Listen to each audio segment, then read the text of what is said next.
Okay, calm down. You got rivers, man. You got rivers, man. Okay, calm down.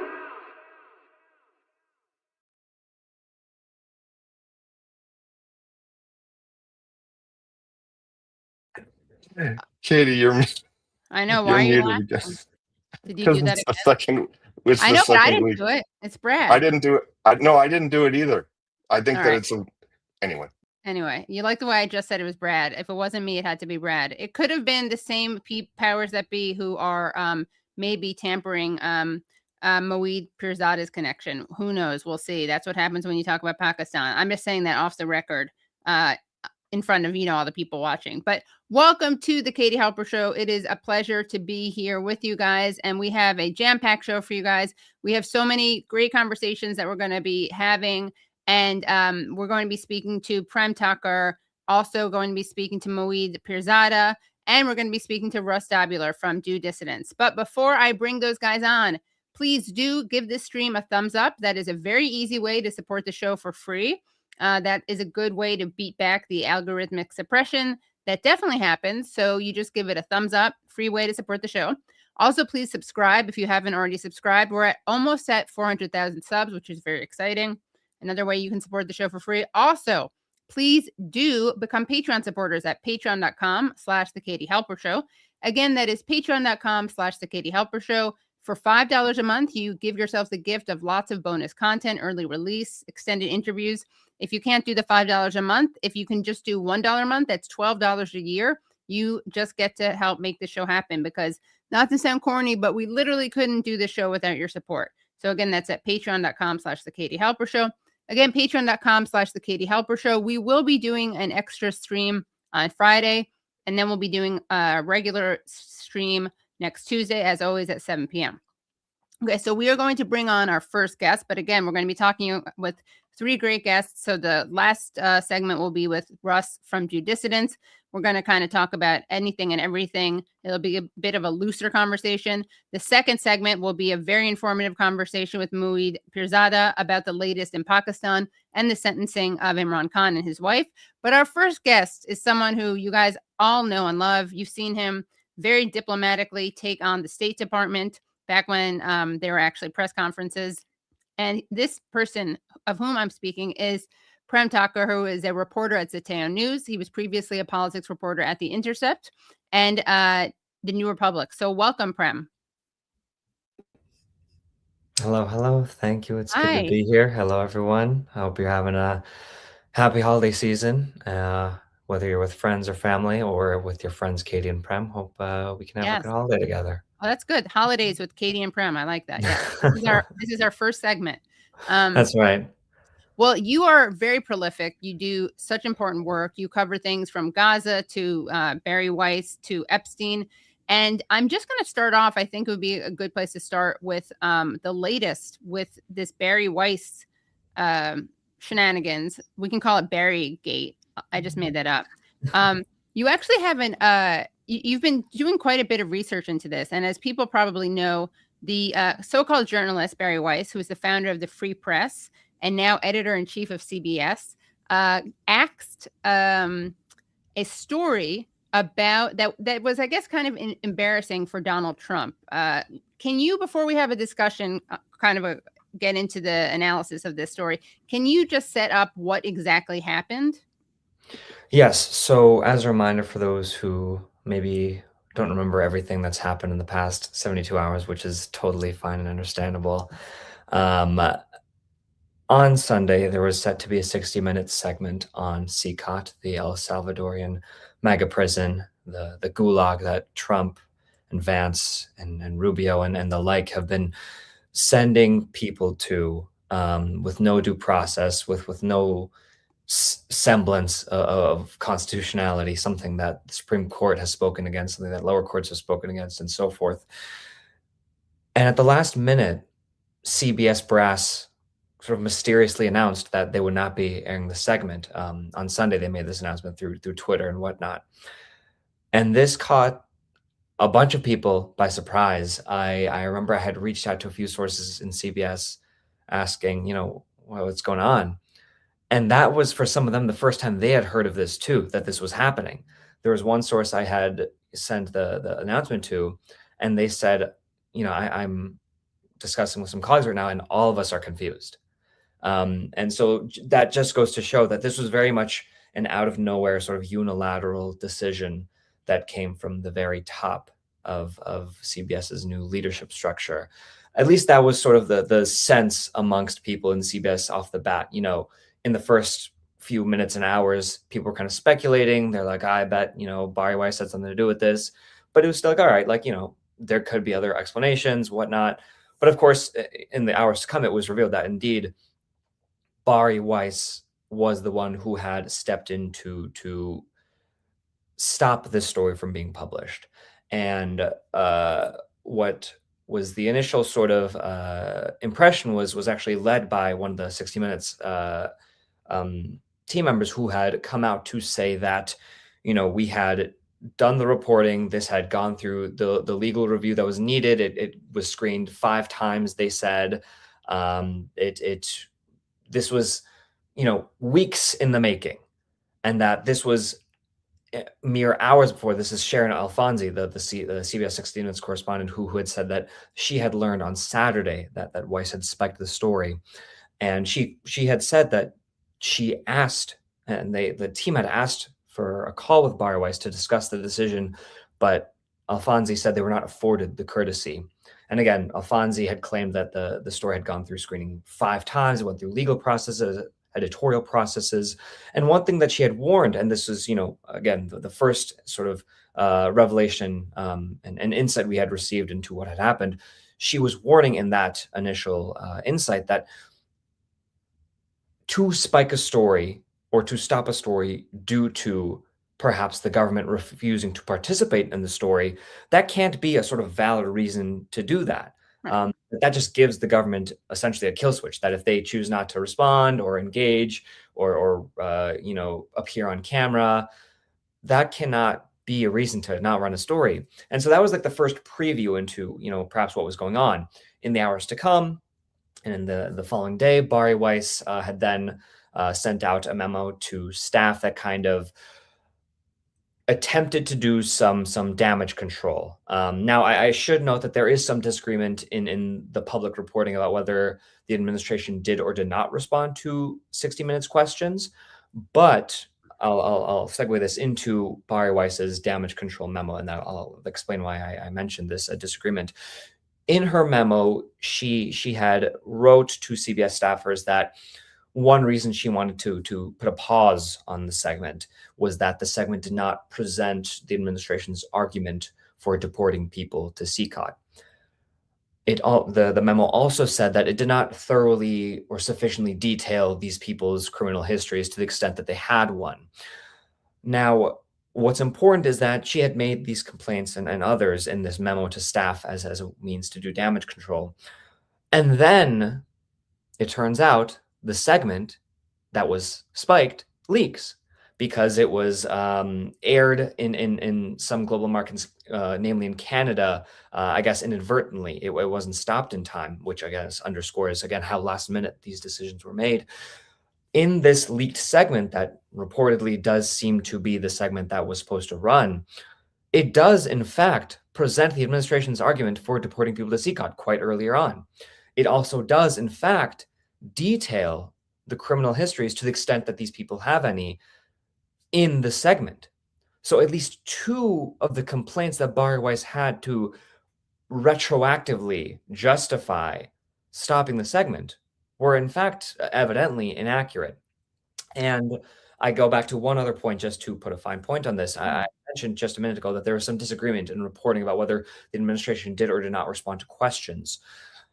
CBS staffers maintain that they did not. There has been reporting from outlets like Axios that says, no, actually the administration did. What I will say is that in the segment, they note that one of the agencies deferred entirely to El Salvador. And so a lot of these claims being made to suggest that this segment did not do enough work are in fact just seemingly inaccurate. And so that's sort of the contours of what had happened. A story was weeks and months perhaps in the making. was spiked in the final hours before the story was set to publish. Again, this is a 60-minute segment where a lot of work is done to make these segments happen.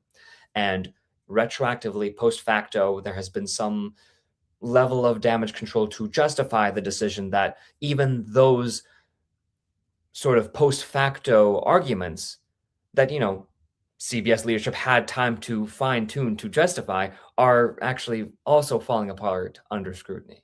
Right. Now, thank you. This is very helpful outline.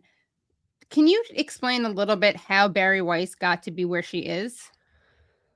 Yes. Kind of a mystery, So, yeah.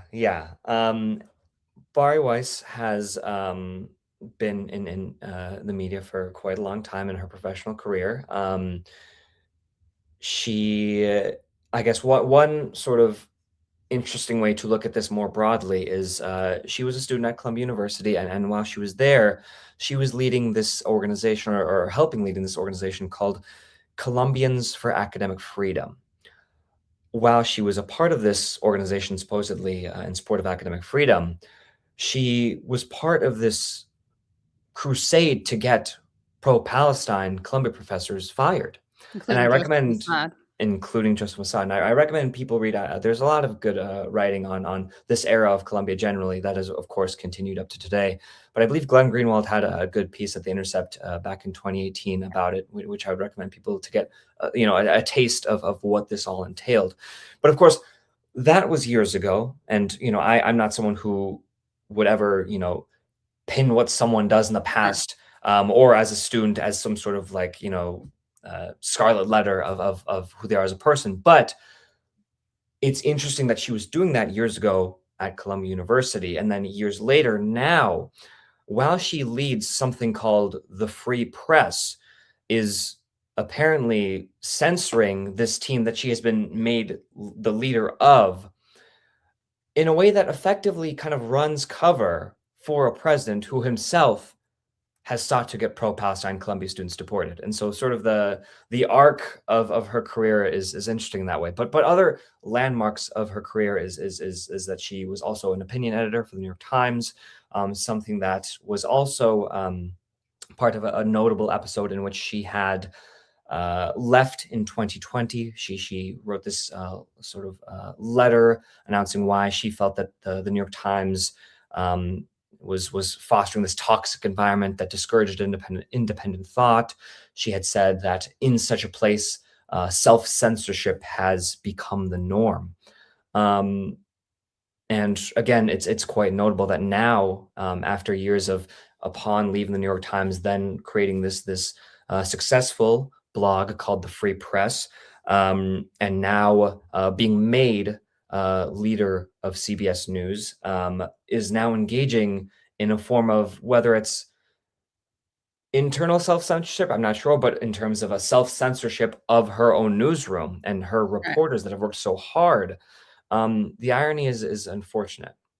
Yeah, it is. In a way, I mean, we're actually going to be later on in the stream. I'm going to be talking about some of her Columbia days of glory with Russ Dobular, but in some ways it's, she's come full circle, because she did, of course, while there, try to get Joseph Mossad and other professors in trouble. She pretended that that's not what it was about. We'll get into that later, but I want to ask you more generally about Larry Ellison and CBS and how she even got to where she is in terms of the CBS move. Yes. So for those who may not know, Larry Ellison, of course, is one of the most wealthiest people on the planet. He always oscillates in the sort of top 5, I believe. He I think right now would be the second richest man on earth. It's hard to keep track of this upper echelon sometimes, but he's one of the richest people on earth. He is someone who is quite pro-Israel. He is someone who gave, I believe, upwards of $16 million to friends of the IDF. I believe at the time that was their biggest gift, and might still be the case. He is someone who has hosted Benjamin Netanyahu, again, wanted international war criminal, on his private island. And he is someone who is also quite friendly with the Trump administration. And he is someone who, because of that friendliness, perhaps, is going to be part of the co-ownership cohort of TikTok through the new Trump-backed deal to transfer American ownership of TikTok to a consortium of people, including Larry Ellison, who I should add, of course, gets a lion's share of his wealth from Oracle. His son David was who spent $150 million to buy the free press. And accordingly, because of the larger company Paramount Skydance that they also have acquired, which is the ownership company of CBS, part of this $150 million deal to buy the free press, which is, again, a Substack blog. So crazy. $150 million, I mean, I'm kudos to them for that deal. I'm not sure, based on many other media experts, whether that valuation is exactly proportional. I'm not quite sure. But in any case, I digress. David Ellison spent $150 million to buy the free press, accordingly made Bari Weiss, who is the co-founder of the free press, made Bari Weiss the editor-in-chief of CBS. And I should add that the editor-in-chief of CBS News was not a specific job title previously, that this was something that was in some respects created for Bari Weiss to lead CBS in this way.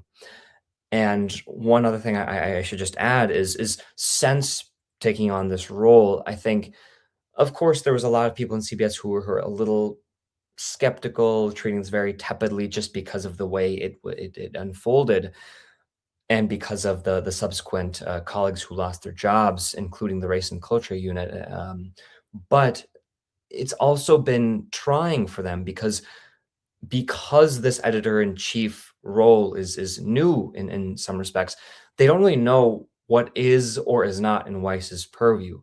So, for instance, this episode of spiking the 60 Minutes segment, of course, an editor has complete and total rights to express their concerns for segments and to make sure that they're making the product they want to make. That's totally up to them and their prerogatives. What's, I think, been frustrating for some people in CBS is that, for one, the way this was handled felt very unilateral. It was something that, again, many CBS staffers didn't know was happening until they found out from Twitter or from reporters outside of CBS reaching out to them.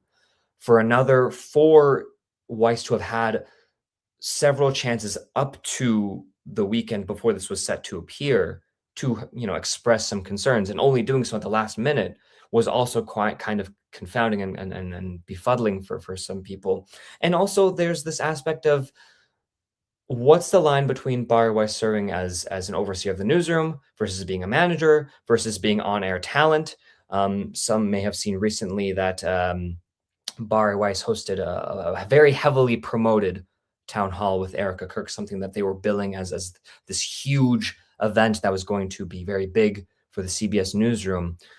One ironic point of irony I would just mention is that another aspect of why Weiss was suggesting they should hold on the CBS segment, the 60 Minutes segment on CECOT, was that she wanted to advance the story. And the best way to advance the story was in part by getting people like Stephen Miller or the other principals of the Trump administration on the record. And that would be the way to advance the story. For those who have not yet seen the leaked segment, I would recommend you take a look, because if this is indeed the segment that sources say was the segment that was meant to run, it does in fact introduce a lot of troubling allegations of CECOT and gives voice to the voices of those who were deported and sent to this prison facility in a way that massively advances the story, in a way that perhaps some have pointed out. The Erika Kirk town hall that Weiss made herself the talent for to interview Erika Kirk did not really seem to advance the story, in part because Erika Kirk has been doing many media appearances and in fact repeated some lines that felt quite similar in her town hall with Bari Weiss. So a lot of these standards that Weiss is making about what does and does not advance stories, what does and does not constitute appropriate journalistic practice, are kind of seen by CBS staffers as a little willy-nilly, which gets to this broader issue of A, what is her job? B, is she the right person for this job? Right. Yeah. Well, I thought we could actually play some of the video because it was posted on Twitter. Although, as you pointed out on your own Twitter account, X, There have been parts of it have been removed from TikTok. But is there any part in particular you want us to? I mean, it looked like the first 6 minutes were interesting, but we can just start from the beginning. Is there any part in particular you want us to look at? No, I think the framing of it, I think, is quite helpful for people to get a good taste of it. I think that's a great place to start. Great. So let's take a look. Oh, Bucky's upset about it. You may recall earlier this year when the Trump administration deported hundreds of Venezuelan men to El Salvador, a country most had no connection to. The White House claimed the men were terrorists, part of a violent gang, and invoked a centuries-old wartime power, saying it allowed them to deport some men immediately without due process, an unusual strategy that sparked an ongoing legal battle. Tonight, you'll hear from some of those men. They describe torture, sexual and physical abuse inside CECOT, one of El Salvador's harshest prisons, where they say they endured 4 months of hell. It began as soon as the planes landed. The deportees thought they were headed back to Venezuela, but then saw hundreds of Salvadoran police waiting for them on the tarmac.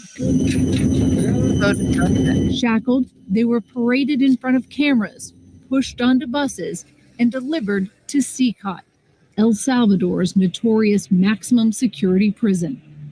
En el momento en que llegamos, el director del CECOT. When we got there, the CECOT director was talking to us. Lo principal. The first thing he told us was that we would never see the light of day or night again. Día ni la de la noche. He said, "Welcome to hell. I'll make sure you never leave." Did you think you were going to die there? We thought we were already the living dead, honestly. We met Luis Munoz Pinto in Colombia. Brad, can you pause he was it? a college student. Oh, sorry. Can I pause it or no, Brad? No, I'm sorry. Unfortunately, That's okay. I just wasn't wanted to able make to. sure. Okay. So Ray, is there anything you want to say so far, or do you want to just keep watching? Because usually we can start and stop, but. Yes, I mean, I would just note that right off the bat, in the first 30 seconds there was when they discussed the legal authority that the Trump administration was pulling from to justify what, as we have seen since then, is these lawless deportations, kidnappings, and transfers to this prison. I think there's much more to say, but I think let's keep watching before we get too sidetracked. Repressive Venezuela and hope to seek asylum in the United States. Brad, rewind a little bit, like a couple seconds. So we can hear what it says. We thought we were already the living dead, honestly. We met Luis Munoz Pinto in Colombia. He was a college student in repressive Venezuela and hoped to seek asylum in the United States. In 2024, he says he waited in Mexico until his scheduled appointment with U.S. Customs and Border Protection in California. During that interview, they just looked at me and told me I was a danger to society. You have no criminal record. I never even got a traffic ticket. Nevertheless, he was detained by customs. He says he spent 6 months locked up in the U.S., waiting for a decision on his asylum case when he was deported. One of 252 Venezuelans sent to CECOT between March and April. Pause, Brad. He says their hands and feet were. So, and then rewind a couple seconds, sorry. But this is not video that anyone's like denied, right? No one is pushing back on this video being real. I mean, you had both the Bukele and the Trump administration like bragging and showing that footage of that kind of abusive, physically abusive behavior. Yeah, no, I mean, this is the same group of people that has people like Kristi Noem pulling up to the facility and taking selfies with the people behind the cells. So there's no scruple of any of this footage or sense that they're trying to run away from it. Right. They ran on this sadism. I mean, they wouldn't call it sadism, but they ran on being, there's a real cruelty, like a spectacle that we don't see, with other presidents. And a lot of people critique, oh, well, the Democrats do this stuff too. And that is true. And Biden deported a record number of people, but for better or for worse, I mean, there is a difference in terms of the spectacle of cruelty that we see. Yeah. I had written about this last week. you know, there's been a lot of discussion, especially amongst people like Bari Weiss, and I think sometimes I won't give too much credence, but just the general sense of virtue signaling, the idea that, you know, sometimes people purport to have certain beliefs, but they are not really about it. Yeah. Obviously, people like Bari Weiss kind of taken it in a slightly different route, but nonetheless, there's been so much discussion about that over the past like 6, 7, 8 years. I feel like there needs to be so much more discussion right now about something that's way more present, which is very clearly vice signaling. And to me, it's just like, it's so troubling to think of the idea that some of these people think there's such an audience for it, you know, Right. that like beyond like, you know, there's already been the sort of Adam Serwer essay from the first administration about how cruelty is the point. And I think we Right. kind of get the idea of how like some expressions of this cruelty helps bond, you know, the in-group into glorifying the domination of the out-group. You know, Right. we get some of that. But this newer sort of flavor of it where it's like vice signaling is the like play one in every day in day out of their social strategy of their PR strategy, that is like the defining way that they go about policy is troubling, because it is again like kind of like, if politics is meant to be the collection of the collective will into action into the halls of power, they're operating on the idea that this is what the collective will in America is, which is craving and gleeing over all this vice. Right. And it's scary because it's like, are they right? Is there a big enough audience? And I think like obviously it's in many respects up to us in our own individual ways to reject this, not in a way where it's like, yeah, you know, go vote, but more in this deeper sort of spiritual sense of like very much showing whatever the world is to you, whether that's your friends, your neighbors, your family members, that like this thing that's being branded towards all of us, that's not that, I'm not buying it. That's not being done in my name. And I think that sort of deeper rejection, I think, is much more necessary in this very moment than this idea of registering people to vote to, you know, reject yeah. this kind of thing at the ballot box, which is, you know, whatever, also important. But there's this deeper sort of spiritual stake when you think about the cruelty that you're talking about, that's just like blasted at us Right. every single day. Yeah, so here's one example of you describing vice signaling final boss, and it has this, we've shown this a bunch because it's just absolutely repulsive. It is you're responding to a tweet by Pete Hegseth, and it says, for your Christmas wish list, and a classic Franklin story, Franklin targets narco terrorists. And we talked about this actually with an interesting perspective on this was Lawrence Wilkerson, himself a retired colonel, who was disgusted by this. But yeah, it's vice signaling, and it's just cruelty. And again, it's funny because I mean, I almost feel like Bari Weiss's discomfort with showing this story speaks to the way that she is trying to act as a kind of bridge between open-minded, enlightened, liberal thinkers and the Trump administration, right? So for her audience, it's not polite to be so obvious in your abuse of people from other countries, right? For Trump's, it is. Right. And she really does, I mean, put kind of a refined face on this like beast of violence. So you can see why she couldn't, you know, release it. That's a good way of putting it. Yeah. Let's watch a little bit more, and then we'll shift gears a little bit. Definitely. To CECOT between March and April. Inside, he says, their hands and feet were tied, forced to their knees, their heads were shaved.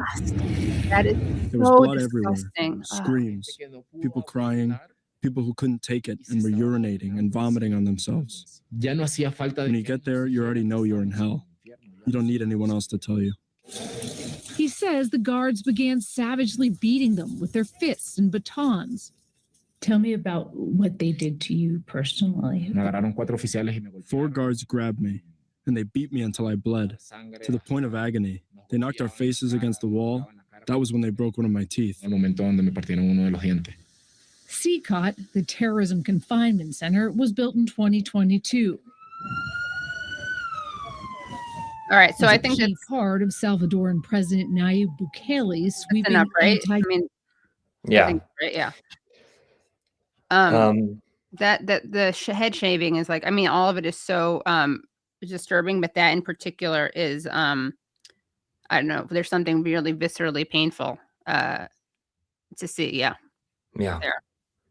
And completely. it's interesting because what is the thing that they said about hell? It remind me of Welcome to Hell, right? Is what they Mhm, said mhm. and that's also was in the B'Tselem report on Yeah. Mhm. about the torture network of torture prisons, and they Yeah, said that an Israeli prisoner said "Welcome to Hell," yeah. and I guess it was said in this context as well. Mhm, mhm. Yeah, I remember, as, we posted about the video and about the whole, um, just debacle that has unfolded, there were many people who responded after they saw the video saying, "I mean, I just feel like I'm watching a video of what we could be seeing in Gaza right now if there's independent press," and Right. saying, "Yeah, I mean, the of course, it's not just that the imperial boomerang goes from abroad to home, but also it has a lot of Right. stops on the way there." Yeah. Exactly. Yeah. And it's horrifying. I mean, That's it's and I mean, you talk about, uh, of course, it's not fully clear 100% why exactly Weiss and CBS canned or paused the episode. We don't know 100% for sure yet. If it was to stop the visibility of it, obviously the exact opposite has happened, and I right. think there's so many more people who are much more now attuned to exactly the horrors that are being done, again, particularly in their name, which, Yeah. I think it's not necessary to tie all these things back to like politics or like what this does to the Republicans or whatnot. Right. But in this moment, it's obvious that like the Republican Party and the Trump administration is so like at their last end in terms of the popularity that for something like this to then just add to the list Right. amid this whole Epstein Files debacle, amid just so many, amid the fact that everything is still so darn expensive, et cetera, et cetera. Just adding this to the fire, Yeah. obviously they were not eager for this to happen. Right. Well, speaking of Trump, we actually have a relevant clip, I think, that we can play, and then we will shift into the Epstein story. But shortly before this cancellation occurred, so we're talking about Friday, December 19th, Trump was at a rally in North Carolina, and he had some interesting comments to say about CBS and 60 Minutes and its new ownership. Let's take a listen. They don't scream, but NBC is really bad. And CBS, I mean, I love the new owners of CBS. Something happens to them, though. 60 Minutes has treated me worse under the new ownership than they just keep treating me. They just keep hitting me. It's crazy. So I'm not sure what that's in reference to. Yes, so I'm glad you brought it up because the timeline of this is worth remembering, which is reportedly Bari Weiss had gotten her first real taste of the segment on Thursday, and she gave some comments, but the segment was continuing to advance as it went through the process through the weekend. Friday, Trump makes those comments. Saturday is when reportedly she spiked the story. And so again, whether the timing is explanatory or not, we don't know, but the timing itself is unfortunate to say the least in terms of them trying to beat the allegations, so to speak, that this wasn't political in some respect. Something that we had mentioned actually in our story on this whole episode was that it's interesting to actually consider how Trump world views figures like Bari Weiss. So, there has been this fixation, understandably, on the idea that her and her role represents this broader sort of like media lurch towards pliancy, complicity, favor towards Trump. I don't think that's an outlandish thing to suggest, obviously, given everything that we've just laid out, including all the money involved with people like the Ellisons. But there are people in Trump world who obviously Trump world is big and diverse in its own respect, and many of them actually don't love Bari Weiss, but I remember in our story there were amid people like Rick Grinnell and Katie Miller and others who were really sticking up for CBS and Bari Weiss after the decision to cut this story. There was one senior Trump official who told us that if nothing else, Weiss is a useful idiot, I guess is what they said. Their words, not mine, with regards to how they view Weiss and her role and people like her's role in the media landscape. And I think this clip of Trump sort of battering CBS a little bit is actually quite indicative of what sources have told us as well, which is the sense that like sort of pliant enough media like CBS, Trump will sort of hit here and there and kind of compliment them here and there, just to kind of keep them in check a little bit, that and kind of maintain also kind of this illusion that, no, like Trump and CBS aren't friends, like that's silly. Always kind of just like keeping this air of like combativeness such that CBS, in their efforts to be pliant and favorable towards Trump, will always feel like they need to do a little more to impress him and to keep that favor. And at the same time, there is this sort of illusion that like there's still this sense of antagonism between Trump and media that actually is in some respects favoring him. And that, again, is something that sources, including in Trump world, have told us themselves. This is not just me, sort of pontificating. That might be their pontification, but that is how some of them view their relationship to outlets like CBS and people like Bari Weiss. Right. Yeah. It's a pseudo-adversarial relationship, right? Yeah. Yeah. And I guess just one thing I want to make sure I bring up before we pivot in relation to the story we had written about this whole episode is that it's also important to think about what Bari Weiss and the Free Press was doing in their treatment of CECOT before this. In one of their stories that they had written months ago, I believe in April, it was a sort of newsletter story written by two Free Press writers. And I'm just going to pull up the quotes just to make sure I do it justice. The hottest campaign stop is this Salvadoran supermax. That's how they sort of started the newsletter about CECOT. The piece sort of described how Republicans were going to the mega prison, again, a prison that, as the 60 Minutes segment has laid out, is notorious for these horrible accusations of torture and human rights abuses. It describes how these Republicans go to this prison to take photos in front of the inmates, again, citing someone like DHS Secretary Kristi Noem. As they put it, the Free Press writes this, Kristi Noem, quote, posting a fun video in front of caged, tatted men.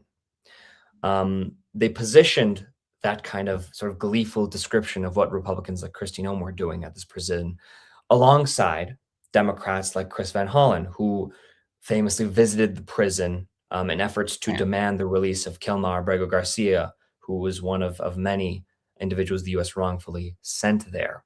So right off the bat, one way the Free Press is positioning CECOT in this particular story is this kind of both sidesy kind of like DC swampy palace intrigue thing of, oh, this is just a great place for politicians to campaign.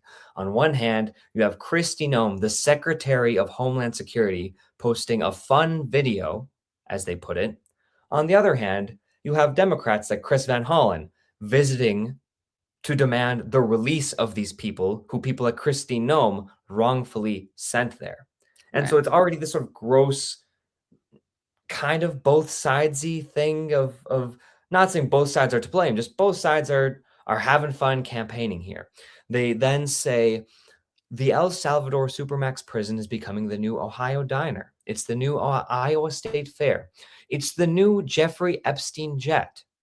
It's where every political leader needs to visit, the place to see and be seen if you're ambitious and in politics today. And lastly, I'll just read this final quote. Journalists will be hanging out at the prison to get everyman voices from the El Salvador Supermax. Lobbyists will be standing by the metal detectors, pollsters in the outdoor gym yard. A gorgeous steakhouse will open up in the nearby shantytown. I actually have no idea what's nearby the Supermax, but I assume it's a shantytown. And at the rate we're going, soon TGIF will be written from inside one of the cells. And so I just am not sure what the purpose of describing CECOT that way was. It was also interesting, this was not something written in like decades ago. This was literally written months ago to make a joke about it being the Jeffrey Epstein jet, a place that all politicians, lobbyists, and journalists want to be at. Was a very interesting choice, no less because in the especially recent weeks that the Epstein Files have really been finally getting much of the coverage that it has warranted. So Bari Weiss has booked at least 2 high-profile Epstein friends / associates, one for CBS, one for the Free Press, and Steven Pinker and Alan Dershowitz. All while, again, she's running cover for perhaps the most infamous alleged Epstein associate in Donald Trump. And of course, this is not to suggest that like Bari Weiss is part of this network that is protecting or friends with Jeffrey Epstein. It's more to just suggest this comfort with making these decisions in a way that seems to have no scruple or caution, while at the same time, there's so much caution, apparently, for a segment that has gone through repeated levels of legal and editorial review. That's the broader sort of issue where why would an editor-in-chief of a news outlet like CBS have so much comfort doing one thing and not the other? That's like the broader question of essence that I think is more interesting for people. Yeah, that's a really good comparison. And we're going to get to Epstein in 1 second, but I just want to show, speaking of Bari Weiss's being this intermediary. Okay, so here she is in an address to the, is this on stage? Yeah, in an address to the Federalist Society, the very conservative legal organization. And she said, in recognizing allies, hold on, let me make this bigger. In recognizing allies, I'll be an example. I am a gay woman who is moderately pro-choice. I know there are some in this room who do not believe my marriage should have been legal, and that's okay because we are all Americans who want lower taxes. But seriously, I'm here because I know that in the fight for the West, I know who my allies are. So here we see like 2 things happening. One is she's kind of staking out ground as a gay, socially liberal person. But she still can work with these people because they both care about lower taxes and they both have a kind of racist project about saving the West from infidels or, oops, sorry about that. I thought That's all right. No problem. From infidels or invaders or whatever you want, whatever people would want to call people who are being, beaten, tortured, detained, having their rights violated. But let's shift, because you made that really great point about Epstein and the kind of Epstein proximity. Let's shift into a recent piece that you wrote. Trumpland grades his Epstein cover-up an F-. So explain that, because I think that people won't know what that's in reference to, but it's a very provocative. Do we have that one here, Brad? Is this it? Bottom? Do we have this one ready to go or no? Just tell me either way. No. Okay. Let me just show this. Let me just do a screen share. Okay. Share screen. Okay, here we go. Okay. Great. Trumpland creates his Epstein cover-up an F-. They keep making it look like we have something to hide. A White House official complains to Zeteo, and you and Asawan and Andrew Perez co-wrote this article. So tell us about this and anything else you want to know about the recent Epstein revelations. Yes. So as some of you may know, there's been a lot of developments in recent days with regards to the Epstein files. Some amounts of files being dumped and released, some kind of being inadvertently released or not properly redacted, such that people on Twitter, people in the media were able to actually get more out of these files than maybe the DOJ was accounting for. Just a lot of messiness. And also, I should add, some files that were published and then sort of rescinded by the Trump administration and the DOJ upon learning that some of them had Trump's name on them. A lot of messiness in the past 48, 72 hours with regard to the Epstein files. A lot of files that also suggest even more maybe eyebrow-raising directions and lines between Jeffrey Epstein and Donald Trump. Maybe more times that Trump had actually been on Epstein's plane. An alleged rape allegation with regards to Donald Trump. And at the moment, a somewhat hairy possible letter from Jeffrey Epstein to Larry Nasser, of course, another infamous sex criminal, in which he allegedly, if the letter is real, which there is some disagreement about whether that's the case or not, Jeffrey Epstein complains to Nasser about the idea that both of them share this love for, I should get the quote right because it's quite horrible. Epstein says to Nasser, "Our president," in reference to what likely would have been Trump, "shares our love of young, nubile girls. When a young beauty walked by, he loved to, quote," he double quotes here, "grab snatch, whereas we ended up snatching grub in the mess halls of the system. Life is unfair." In this letter, Epstein also reportedly, if it is true, wrote, "As you know by now, I have taken the short route home. Good luck," perhaps in reference to perhaps him ending his life while he was in jail. In any case, a lot of very disturbing files in these releases, some of which also the DOJ is now pushing back on the validity of, which then raises the question of then why are you releasing these as part of this trove of files that are supposed to have relevancy to Jeffrey Epstein and his orbit of crime and perversion? Why would this false document also be in there? So all of that to say, between the rescinded documents, the messiness, the confusing statements, the documents that the DOJ says are fake, but we release them anyways, all of this messiness, a lot of people within Trump world are feeling a bit anxious about, because I think people are patently seeing that this is so incredibly messy. We had connected with over a dozen Trump land people, advisors, administration officials, Republican lawmakers, people in the right-wing media, other close allies of the president, to ask them to just grade the DOJ on their handling of all of this, the Epstein files, especially from the summer to now. All but one of this dozen plus people responded with an F or an F minus. One person went as far as to say F minus minus. And the reason they feel this way is because of three main reasons. One is that the way the administration has handled all of this has not only created this massive cloud of political scandal, but it's just fueled suspicions that Trump did something wrong. The second reason is the idea that the administration has conducted this weird cover-up in a manner that makes it look obvious that they're engaging in a cover-up, which obviously would make people more suspicious, such as, for example, again, rescinding files because they had Trump's name on them. Finally, the third sort of grievance these Trump world people have is the sense that the Department of Justice latest attempts to kind of counteract the idea that they're doing a cover-up, such as this tweet today where they very ham-handedly insist Trump is innocent, only further destroys the idea that the Department of Justice is credible or independent from Trump.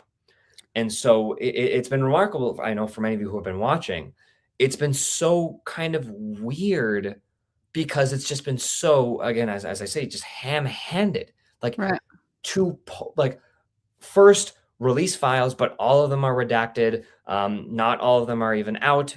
Both of those things are in violation of the Epstein Transparency Act that says all the files need to be released with as little redaction as possible, beyond, of course, protecting victims.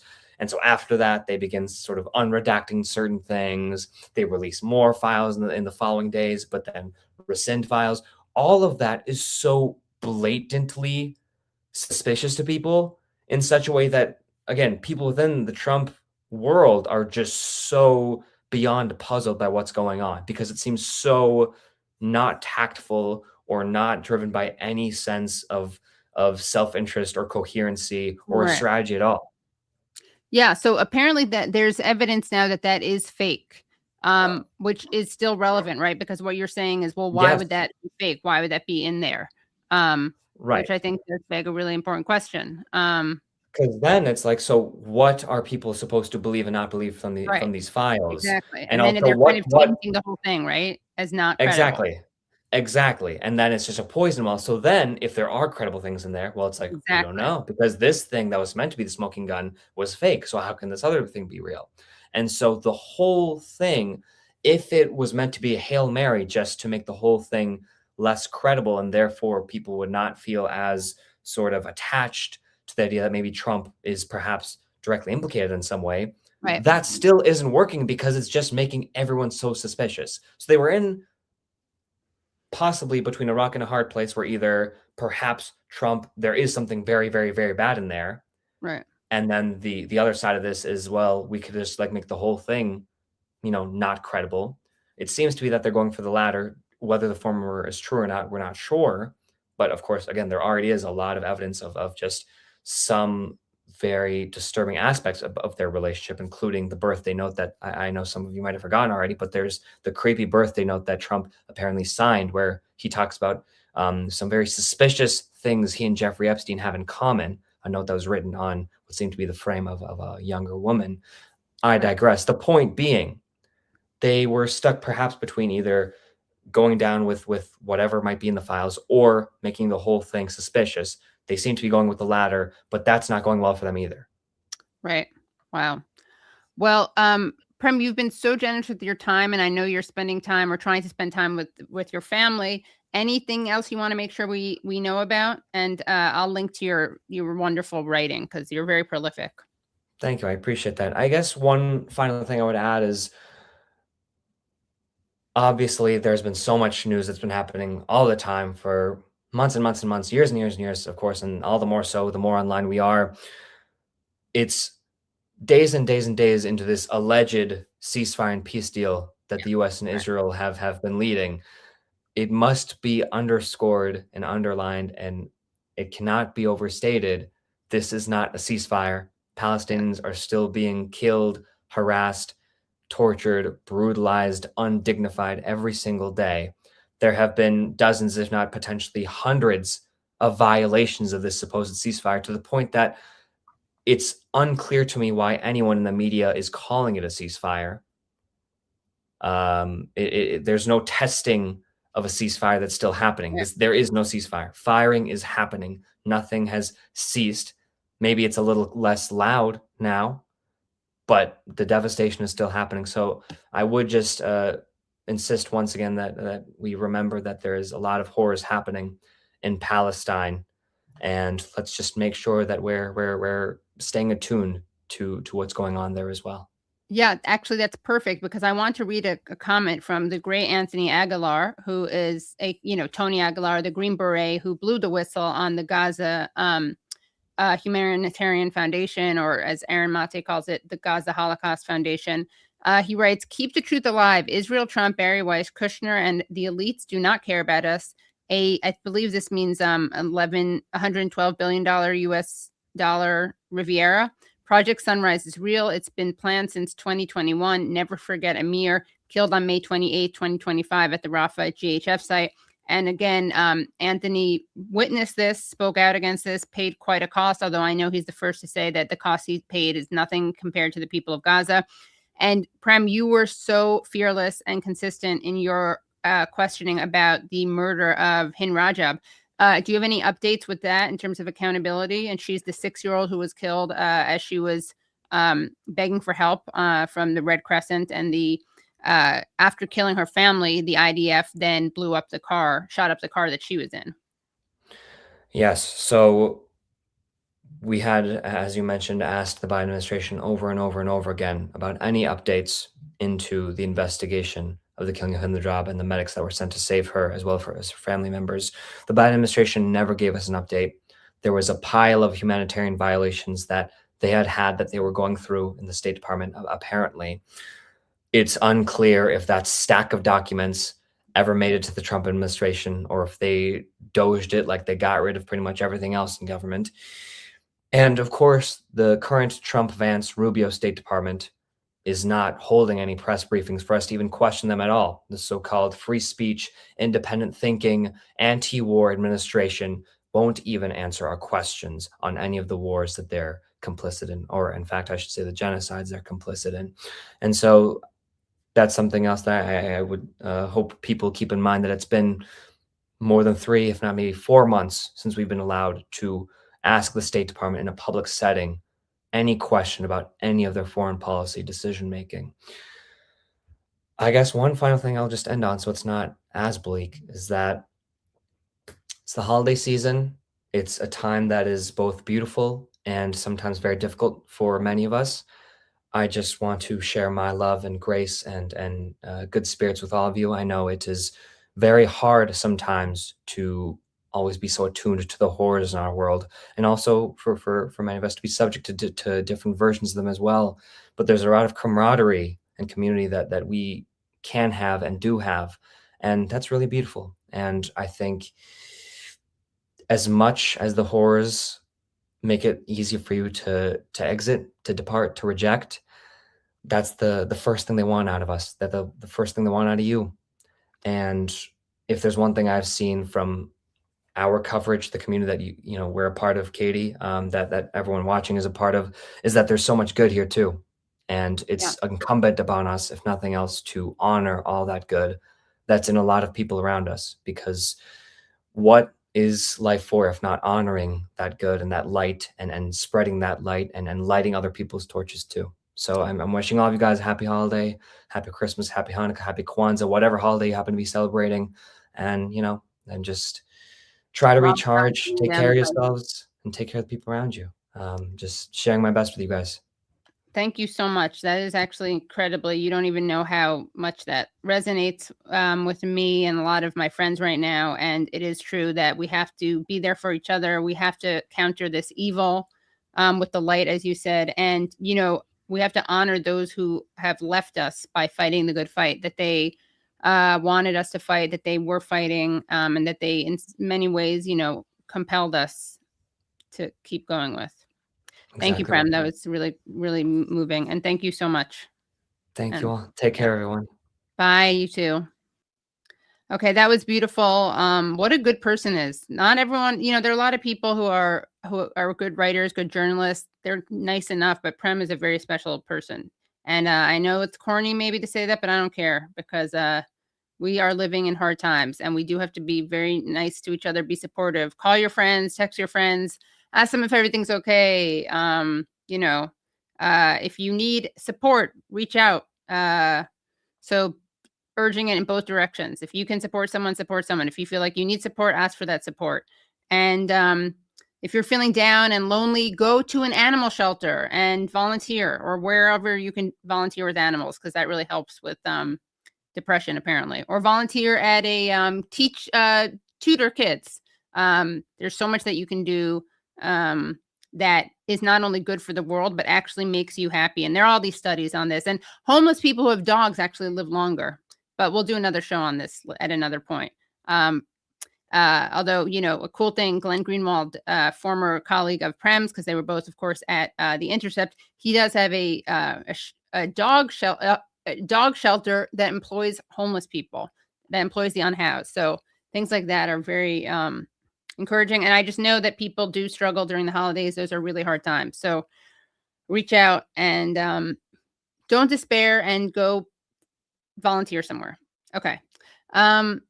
So I'm going to just, there's no real logical segue between that and this, although someone who is not losing despair, I'll say that, is Imran Khan, despite the fact that he is imprisoned. He was just sentenced. And we started covering this very important Pakistan story. And I got to say, we have only done a few shows on it, but it's like the outpouring of excitement and support is so remarkable, which just speaks to how much this story is ignored. So we're going to bring back onto the show Moeed Pirzada, who is a British-Pakistani geo-strategic analyst, television anchor, and columnist and commentator, who's been living in exile in Washington, D.C. since the regime change in Pakistan 3 years ago. He's interviewed people like Imran Khan, David Cameron. And just a heads up, we will be doing another live stream on Friday. We'll give you details about the time, but we will be covering Pakistan once again. So welcome back to the show, Dr. Moeed Pirzada. Katie, thank you. I hope you can hear me loudly. Yes, we can hear you. Yep, we can hear you. Thank you so much for coming back on. I must appreciate, first of all, this was a very moving discussion you had with Prem. I was listening. And you are focusing, you're doing a great job in focusing at various conflict zones across the world, which are being ignored, and Pakistan is one of them, which is not a story here in this country. Right. Yeah. It's funny. It's like you, so many people have reached out to me because, again, so few people cover this. So, and thank you for bringing attention to this. So people heard you on last time. Again, you had to flee Pakistan yourself. Tell us what happened since the last time that you were on, because we interviewed you a few weeks ago, but then I did an additional live stream on Friday with Alima Khan, the sister of Alima Khan. She was telling us about the conditions in which he was being treated.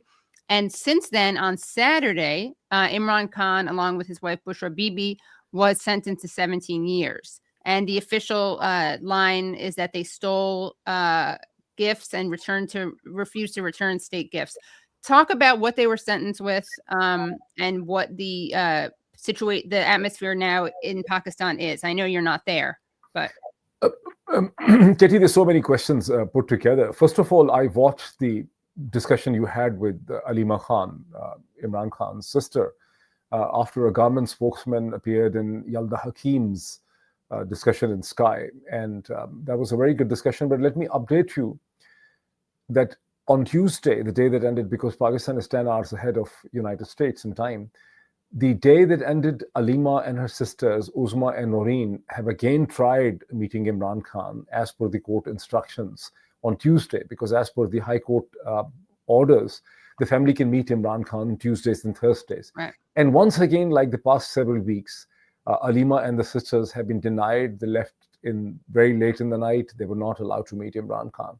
So what you focused on Alima's discussion after Yalda Hakim's discussion in Sky, where a government spokesperson kept on misinforming the public, citing some 870 meetings with Imran Khan. Right. This is total bullshit, you see, the several weeks have passed. Alima and the sisters and Imran Khan's party people, the lawyers, have not been allowed to meet Imran Khan. And as Alima told you in her discussion, when you talk to her, that there have never been unique meetings. People are given 45 minutes or 40 minutes, and 6 people or 7 people or 8 people, including the lawyers. And Imran Khan is someone who has more than 200 cases against him. So, of course, he has to talk to his lawyers and give them instructions as well. He has to meet his party people and the family. And his sons have not been allowed to talk to him on phone for the past several months, probably. So that is what is one aspect of the situation. Now, coming to this case, it is not only just that Imran and the wife Bushra Bibi have been given the 17-year imprisonment. According to the government statement, it is not simultaneous. It's actually consequent, these punishments, because Imran already had a 14-year punishment in the previous case. So according to one spokesman, I heard him, the punishments against Imran have reached more than 100 years. If you keep on accumulating them, these are not just 14 years or 17 years. These are all consequent to each other, that one punishment ends and the other punishment starts. So this is what the situation regarding Imran Khan is. But then it is not only about Imran Khan. It is also about the country. When the government spokesman you mentioned and you heard on Sky with Yalda, I know him personally. He's a very intelligent man, very well-spoken man. When people, intelligent, well-spoken men, are compelled to represent military authoritarianism, that actually gives you an idea of the state of affairs in a country. And this state of affairs in country of military authoritarianism is supported by United States, by its Department of State, by the Central Intelligence Agency, by the CENTCOM, and by President of United States, who just on Monday once again praised Pakistan's army dictator general by saying that he is a very respectable general who praises me. So this is where we stand at the moment. Right, yeah, and that, of course, was Yalda Hakim on Sky News, and it was Mubashir Zaidi, Mubashir Zaidi, who was saying really disgusting. Musharraf Zaidi. Oh, okay, Musharraf Zaidi, yeah, who was the guy who I pointed out sounded like Netanyahu and also Jonathan Greenblatt from the ADL. Just a really obnoxious, cloying, condescending, disingenuous, unctuous interview. And she had a great response to that, where she was basically saying, like, wow, I'm embarrassed for him. He should go home. He doesn't know what he's talking about. But a lot of double talk and a lot of obfuscation. And so we can link to that interview. But so that is interesting, because I don't think that that's being reported on that much, that it's not just 17 years, like that these are consequential, what's the word? Consecutive upon each other. Sentences. Yeah. Wow. And what is the atmosphere like right now there? Because how are people reacting to this? Because there were protests in the street that Alima was telling us about. We showed some videos of those. Yes, that's true. Katie, it's very difficult to inform the people as to what kind of climate of fear exists in Pakistan because of the repeated crackdowns on the people. When people come out peacefully to protest, on 26 November 2024, there was a massacre in Islamabad. It was not only a massacre and a crackdown. The audacity of it was that it was actually done right very close, within 1 kilometer of the crow flight of Pakistan's Supreme Court, Pakistani Parliament, Pakistani Senate, Pakistan's the Prime Minister's office, and also very close to the diplomatic enclave, where all the important embassies of United States and Britain and European Union are located. And there has been no condemnation of that massacre. So you can understand that when these crackdowns remain unnoticed, they are not condemned by European Union, by Britain, by United States. Apart from occasional voices from United Nations, these massacres have not been condemned. So this adds and fuels to the climate of fear, helplessness, and despondency that exists in Pakistan. So yes, there have been protests, but not very big protests even after the Imran Khan's punishment. The protests are now becoming smaller and smaller. You know, I'm a media person, I'm an analyst, I'm not a political activist, so I have to describe it accurately. So 2 years ago or 1 year ago, the size of the protests were much larger, but now people feel helpless and they feel very disappointed. Right. And just for people who are just turning in, how would you summarize what the government is claiming the reason that they are imprisoning Imran Khan is, and what you think the real reason is? You see, of course, the government reason is this, that Imran Khan has done the corruption. Imran Khan and his wife have actually taken an expensive jewelry on prices much less than what they should have been, the market prices. But these are not the real reasons. First of all, what is being claimed by the government is a government facility called Tosha Khana in Pakistan, where when government officials, the prime ministers, the ministers, or the army officers, they travel abroad to Middle East and different countries, they receive expensive gifts. This is mostly in the Middle Eastern culture. And the Pakistani government had a law that is more than 50 years old, that you can pay a price, probably 10% of the registered price, the recommended price, and you can take those gifts for personal use. So everybody has been taking them. In fact, the difference is this, that in Imran Khan's case, the prices were raised. He decided to that the Tosha Khana prices, the state prices, should be much higher. And he has paid the price and actually taken that jewelry. But now they have actually brought some fake evidences by saying that Imran Khan impressed upon or influenced someone, the appraiser, to fix a lower price. But that's actually all totally nonsensical. The reason over here is totally political. The cases against Imran Khan were also for marrying his wife Bushra Bibi illegally against the principles of Islam. Where in the world can you actually bring a case against a man who's 70 years of age and a woman who's 50 years of age, that they have married against some sort of religious injunctions? Only in the way the things are in Pakistan, you can bring such a stupid case. So all the cases against Imran Khan are politically motivated because he's very popular. In the last election of 8 February 2024, he won single-handedly, sitting from jail, more than 70% of the popular vote, as per the exit polls that were coming before midnight. So the goal over here by the military regime is to keep him in prison, or in one pretext or the other pretext. They keep on bringing new cases and they control the courts. Right. Someone actually wrote a comment that I just want to read. Let's see. Dania Adnan, at the behest of the Brad, can you mute Moeed, because there's an echo? So I'm going to read the comment. Just mute him while I read that. At the behest of the U.S., all will be forgiven if the no confidence vote against Pakistan Prime Minister Imran Khan succeeds. U.S. Pakistani generals are entirely subservient to the U.S. Reading the NSS, the U.S. is out for war. Khan is peace. They'll never let me out. This is an old comment because when you look at all at the behest of the US, this comment must have been written somewhere around in March or April, in March of 2022, because this comment is in the context of when a no confidence motion was being brought against Imran Khan. And the writer is saying that all will be forgiven if the no confidence vote against the Pakistan Prime Minister Imran Khan succeeds. US Pakistan generals are entirely subservient. She's referring to a Department of State functionary who made that comment on 7th March to then Pakistan's ambassador Asad Macheed in Washington in the meeting, that all will be forgiven if the no confidence move against Imran Khan succeeds. This is what she's referring to. Okay, got it. So also, Nate, did you give Brad the video that we want to show? Brad, do you have that video? I gave him the headline. I gave him the link. Oh, okay. Headline. Okay, So, but we also have a video. Which he has already showed. But right. There was the president speaking at Mar-a-Lago when new naval ships, he announced new naval ships, and surprisingly for the first time in the US history, he has named the naval ships as the Trump class. It's usually for a privilege reserved for presidents who have gone or probably died.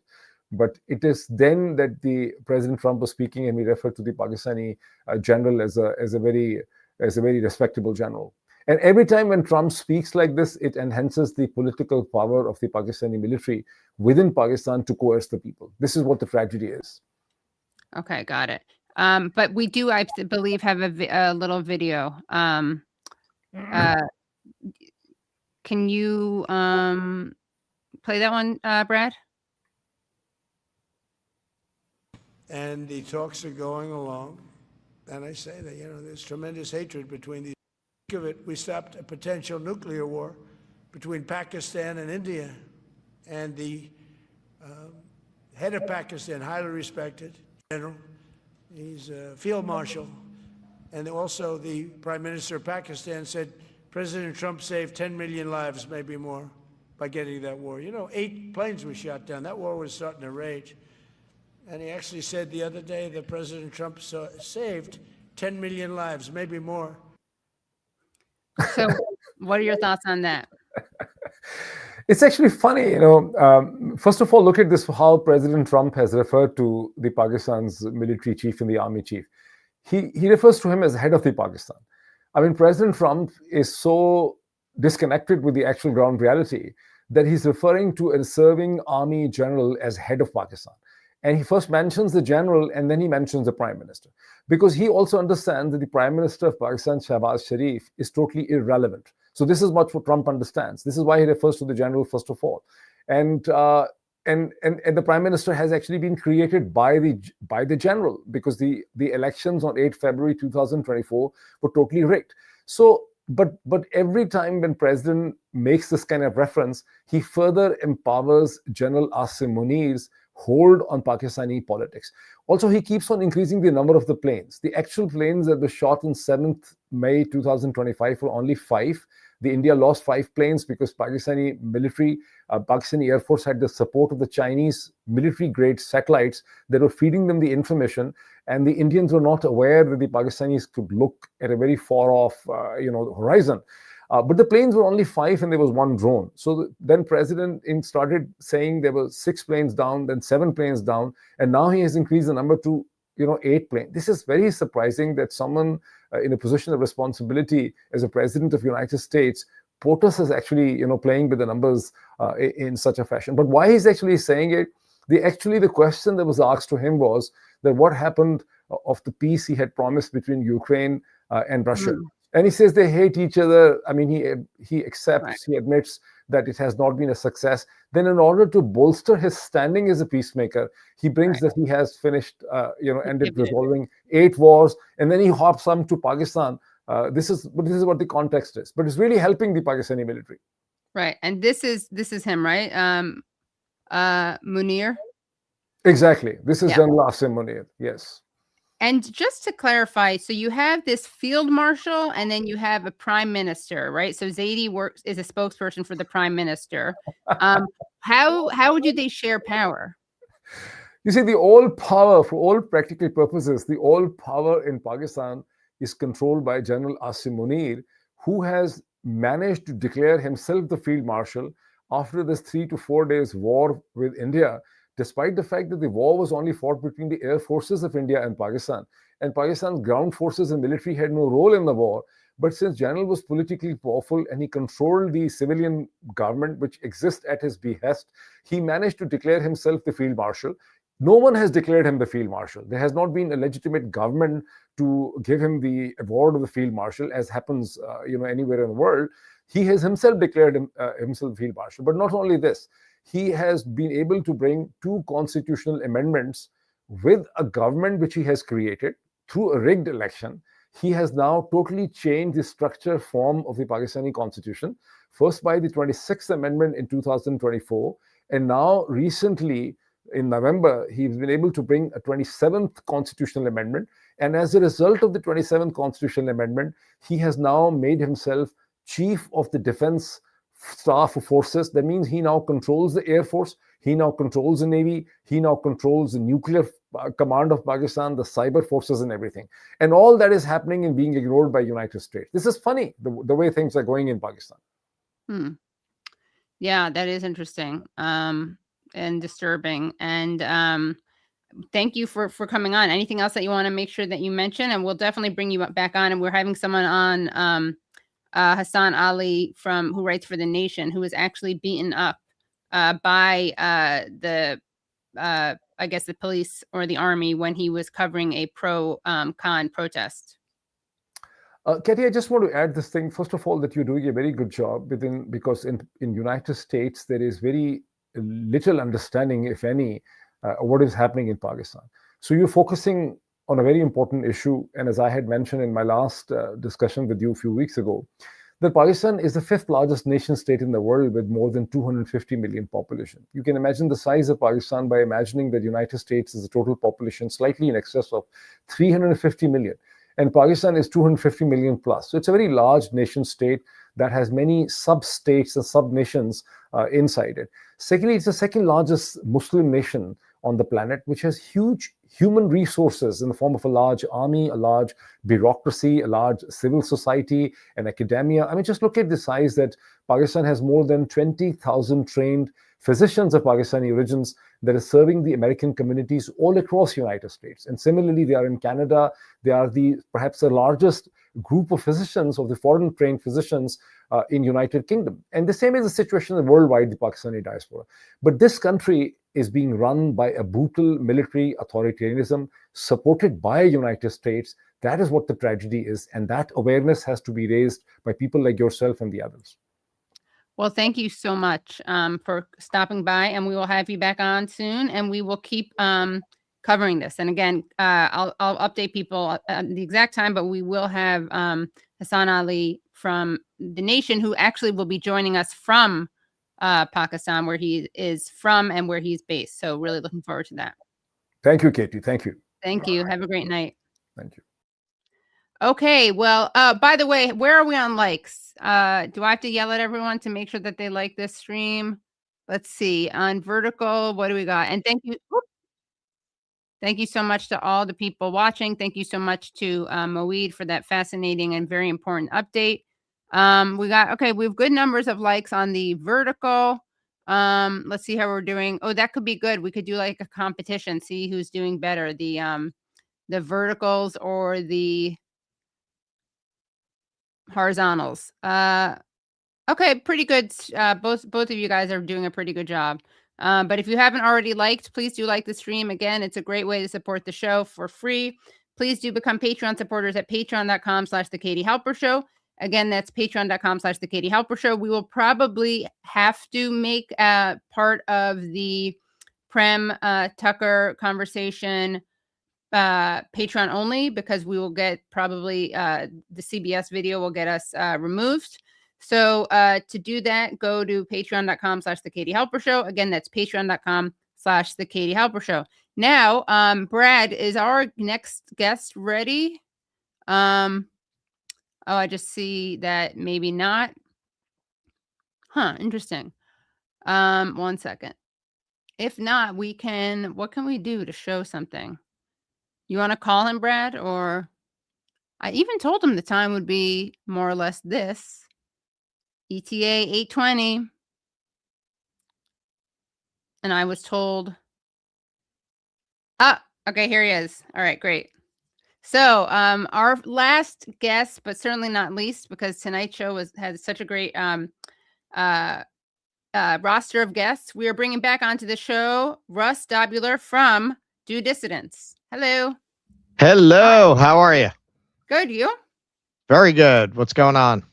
Not much. It was fun watching you and Keaton stream today. He's not here, not because he's a misogynist, which I joked about earlier. He's the opposite of that. He has familial obligations. He's being a woke man, a good ally, a feminist ally. He didn't want to end up living in the motel down by the highway. So he could not take tonight away from the family. Yeah. But we will have him back on. There is so much to talk about. I think we should get into some Bari Weiss stuff. What do you think? Sure. Whatever you want. Okay. Well, people may know about this or they may not know about this, but Bari Weiss, as was mentioned earlier in our Prem Thakker segment, she was a really outspoken voice in trying to get people at Columbia fired over being critics of Israel, including the great Professor Joseph Massad, who was a kind of studied with Edward Said, someone else who they vilify. And I actually want to take a look at the at part of the documentary that was made. Then we'll see her commenting on it. But there was this documentary released in 2004 about the supposed anti-Semitism at Columbia. It's called Columbia Unbecoming. And so let's take a look at some of this really great documentary. I took a class with George Saliba, The Introduction to Islamic Civilization. Towards the end of the semester, Professor Saliba showed what I felt was an anti-Israel film, showing the contemporary conflict between Palestinians and Israelis, with a very one-sided view. The film and Saliba presented a view that Arabs have a prior claim to the land of Israel. And I felt very differently about that, and I was sure to express my opinion. For a few minutes, we discussed it inside the classroom. By the way, is this like a thing, like Mayim Bialik? Is this like a Zionist hat? Remember Mayim Bialik as Blossom wore a hat like this? I guess a much more effective hat, but yeah. Yeah, it's definitely a look. Yeah, it's definitely a look. I was sure to express my opinion. For a few minutes, we discussed it inside the classroom, and then George Saliba sort of drew me outside the classroom and told me to walk with him on his way out. And on our way out, we actually stood on College Walk right outside for 45 minutes, where I debated with him about the fact that the Jewish people have been in Israel for thousands of years. He said, you have no voice in this debate. So I said, of course I'm allowed to express, my opinion, he said. Came real close to me and he moved down his glasses and he looked right into my eyes and he said, see, you have green eyes. He said, you're not a Semite. He said, I'm a Semite. I have brown eyes. He said, you have no claim to the land of Israel. As if my ancestors were not there, as if I'm not really a Jew because I have green eyes. I was stunned and never approached him after that, and that's exactly what he wanted to do. He wanted to intimidate me and keep me quiet. And I was. I'm an alumna, and now I'm sort of removed from the incident. I'm not afraid of Saliba anymore, and it's all about the intimidation factor. I love this. So the people who are really intimidated are people like Schreier,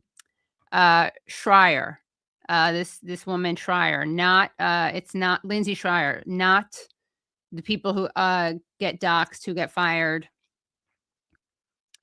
She, by the way, works, I believe, in what does she do? Burkhoff Financial. She's a financial advisor. Here, let me show you. I was just wondering, what is she doing today? Is she Okay, let's take a look. Executive Hold on a second. assistant at the JDL. What is she doing? Okay, here she is. Let me just show you who she is. Here we go. Okay, so here we go. Let me zoom in on this. Okay, Lindsay Schreier Burkhoff, CFP, Partner Director of Financial Planning, Schreier Wealth Management. Okay, she's based in LA. She's a certified financial planner, professional member of the Financial Planning Association, serving clients at Schreier Wealth Management in Los Angeles, California, and the surrounding community. I mean, no wonder she's not going to be intimidated. I don't think she's very vulnerable, right? Yeah. Yeah, she parlayed the connection she got from this into a nice bag of gelt there. Yeah, seriously, yeah. So she began her career at JP Morgan. Before that, she was at Bear Stearns and Co. and Citibank Private Bank. Yeah, right. She Yeah. this is funny. Nice that she did something worthwhile with her life. Yeah, seriously. Yeah. I like that her specialties include getting divorced. I mean, I'm not mocking divorce, illegal that's funny. settlements. Yeah, right, exactly. Getting divorcing Palestinians from their land, perhaps. Yeah. House theft. Asset allocation, that's a way of putting it, right? Estate planning, that's a good way of describing settlers, perhaps, what they leave their people. Retirement. Yeah, well, this was I was looking at some of the background on this. This film was the result of a harassment campaign that these Jewish organizations had been building and mounting against these professors over the course of a couple of years, with the local rabbi, the Jewish Theological Seminary, which is right across the street there from Columbia. It's right nearby by Riverside Church. Were building this pressure on them until they were getting all of these students who were clearly agitators, who would just go into the class as adjudicators and make it impossible to teach the class. Adjudicators. Really? Well, yeah, with the Jew and jewelry. Yeah. Sorry, I cut you off. They were going in and making it like impossible for them to teach the classes. And then finally they got offered funding to make a propaganda film, which if you watch this film, it's very, this is why Max Blumenthal, he coined the phrase Ziontology. They're very much like Scientologists. They subscribe to the Scientology principle of fair game. The idea that if someone is an opponent, anything is fair game. You can do anything to them. You can lie about them. You can frame them. You can do anything. They're fair game if they're an opponent of Scientology. Zionists very much have that mindset because multiple investigations of these professors showed that these claims were not true, that actually these professors were being harassed by a coordinated, targeted effort of these students working with a Zionist organizations to intimidate and harass them and force them out of their teaching positions. But if you didn't know any of that and you just watch this, yeah, it sounds terrible. God, these students are being exposed to these horrible extremists, and that's the purpose of it. And they are lying, and they know they're lying. That's fair game. That's fair game. They're Ziontologists. If it's in the interests of Zionism, you're under no obligation to use fair tactics. Right. Yeah, they are. It's like holy war, but it's secular. I mean, let's not pretend that we don't want to pretend that this is a religious conflict, which is something that Zionists like to claim. Here, by the way, they switch their claims based on what's convenient to their argument. So here, I just wanted to show actually the response from said professor who, I guess, half traumatized Schreier, but half also taught her not to be intimidated because it's an intimidation game. After receiving the transcript of the film through the courtesy of the New York Sun, I read the statements of a Ms. Lindsay Schreier in which she refers to a 45-minute conversation she claims I had with her outside of class on College Walk a few years back. Since I must have talked to hundreds of students since then, I can assure you that I have no memory of the student in question, nor of the conversation that she claims took place. The statements that she attributes to me in the transcript marked between quotations are blatantly false, and I can say in good conscience and categorically that I would not have used such phrases.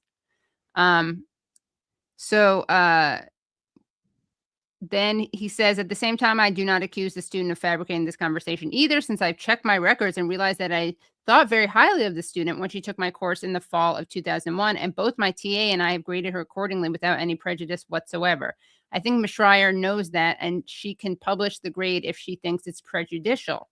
I only think that quoting an argument from memory going back a few years may have fogged the mind of that student. And now, under ideological pressures, she could no longer remember correctly what words and phrases were used. After all, I myself forgot the whole argument altogether.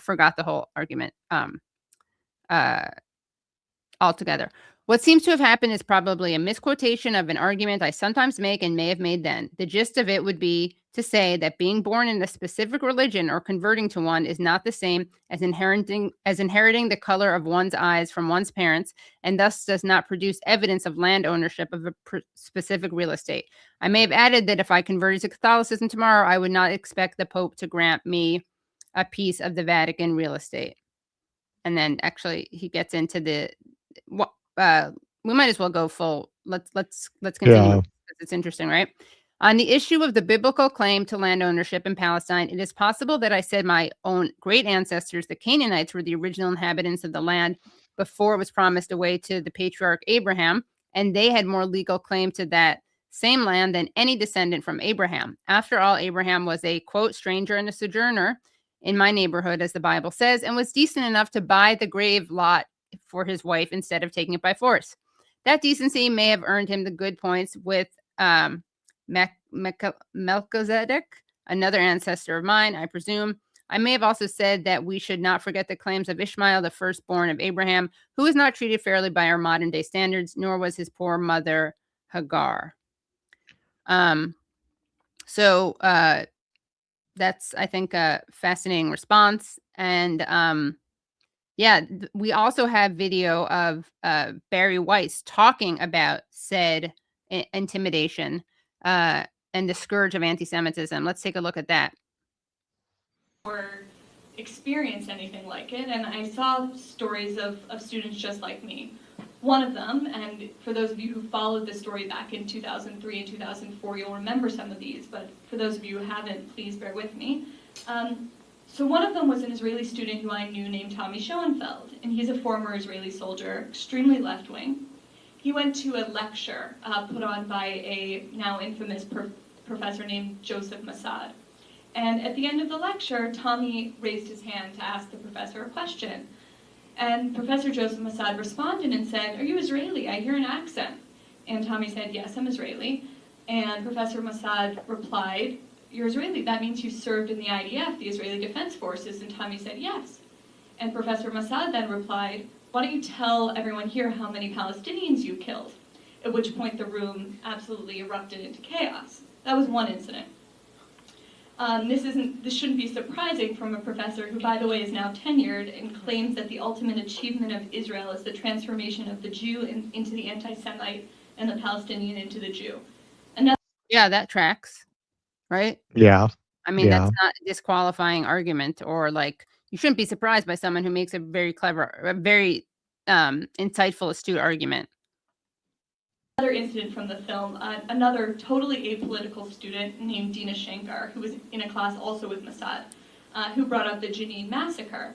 And she raised her hand and noted the fact that even the UN had dismissed the idea that a massacre had occurred in Jenin. And he responded in front of a very large lecture hall, "Anyone who will sit through my class and deny Israeli atrocities can get out of my classroom," and demanded that she leave. George Saliba, another tenured professor, told a student that because she had green eyes, she had no claim to the land of Israel. So what this film showed so powerfully to me, as a sophomore, again, not involved in politics, is that beyond these individual incidents of bullying, was that 30 years since Edward Said published his book Orientalism, there wasn't one professor in the Middle East Studies department who didn't buy into his theory of the Middle East. So you have this environment of incredible intellectual orthodoxy in which Zionism is racism. And no one likes racists, so it follows logically from that you'd want to ostracize the racists in your midst, and that's what was happening in a lot of these classes. No one likes racists, so they're using that to make the false argument that there's anything racist about Zionism, I guess, is what Barry would say. Yeah, well, Zionism is all over the place. That's why I say, what they argue depends on what's convenient to the ground that they're arguing on. If you look at the early Zionists, they argued all over the place. They were secular, so they didn't like a religious claim, but at the same time, the idea that this diaspora was a people was just not true. So they kind of needed to go back to the religious claim in order to create a monoculture or a cohesive culture that would be persuasive to Jews who mostly thought this was a crackpot scheme at the time. So they wouldn't. Today, we think of Judaism, we think of the Old Testament as being central. That wasn't the case at the time. The focus was much more on the Torah, on the Talmud, and studying that and debating that. Like the Old Testament was more of a sideshow until the Zionists made it central to establishing Jewish identity, which also, of course, required claiming a historicity to the Old Testament that the archaeology does not support. And as time went on, they started to not talk about that archaeology a lot in the Hebrew University and in academia in Israel. Very little has been published about that after the 50s because the archaeology just doesn't back it up. So then you're going to fall back on arguing that it's a race, which they did. They started making arguments that were ironically very similar to Hitler's arguments that Jews were a race.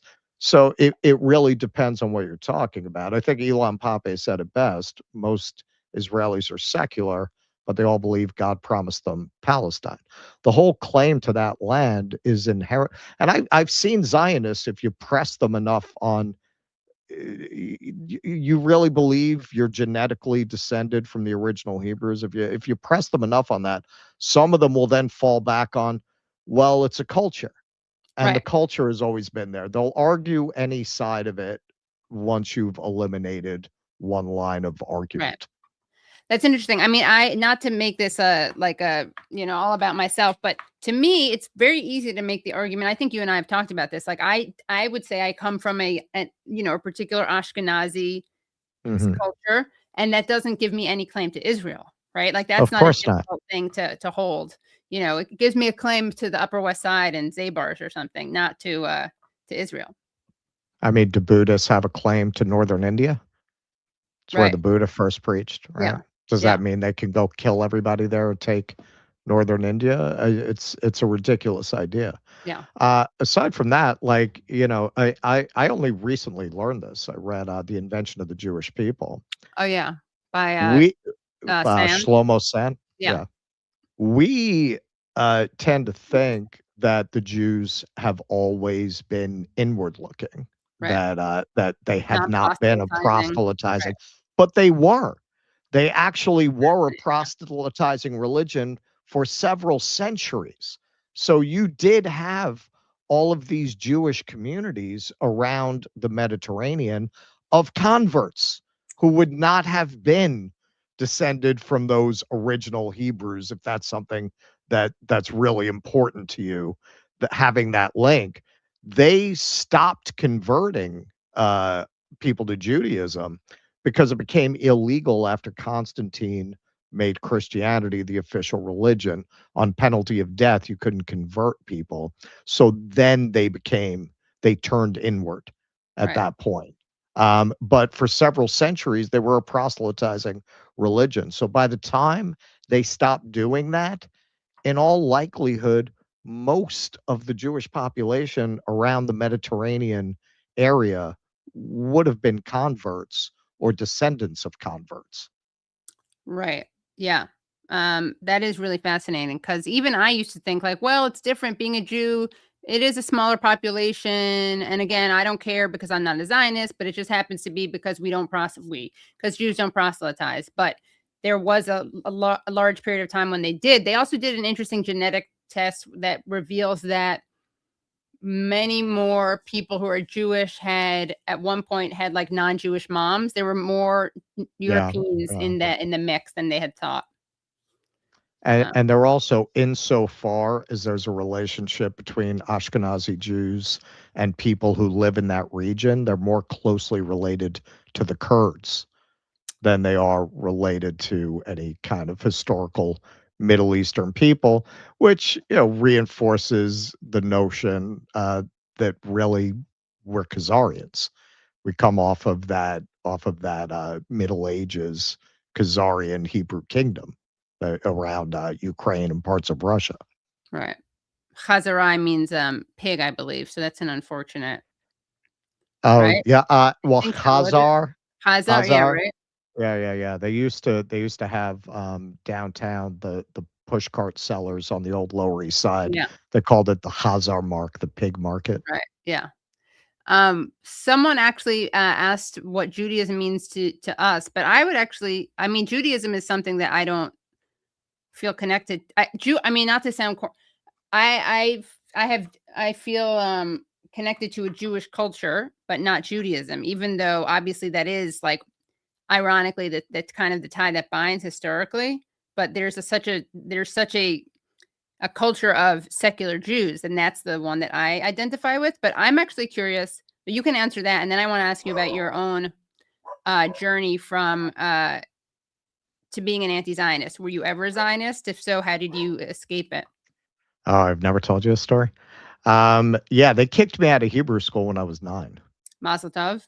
Yeah, all of this. I think it's because I grew up in a Catholic neighborhood. I had an outside perspective on it. So the brainwashing just didn't take, especially because so much of it was centered, like Hebrew school. I keep meaning And to do sorry, this. what neighborhood was this? I grew up in Flushing. Queens, yeah. Okay. Yeah. And back then, I always say, we were the grandchildren of Ellis Island, really. So my neighborhood was Irish, Italian, predominantly, with some Jews. There were some Jews, but mostly Irish and Italian. But it was, I keep meaning to do this research. I really would like to know the genesis of the Hebrew school system, because my experience of it is it's not Hebrew school, it's Zionist school. That's what it is. So it was a lot of drilling down the idea that my homeland is Israel and that we're waiting for the Messiah to come. So we return to Israel. So they asked me, they were talking about how, we're all going to go back to Israel when the Messiah comes. And I raised my hand. I said, what if you don't want to go to Israel? And they were like, well, no, because the Messiah will come and he'll lead all the Jewish boys and girls back to Israel. I said, I don't want to go to Israel. They said, fine, Russell, you can stay.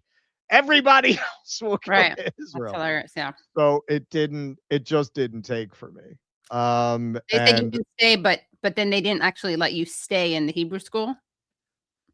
Yeah, I mean, eventually they kicked me out because I was the kind of kid. I'm almost still like this today. Like, you cannot keep me in a place I don't want to be. I will make you so fucking miserable that you're gonna wish you. Sorry, I don't know how loose your standards are here. Yeah, we roll pretty rough over yeah. there.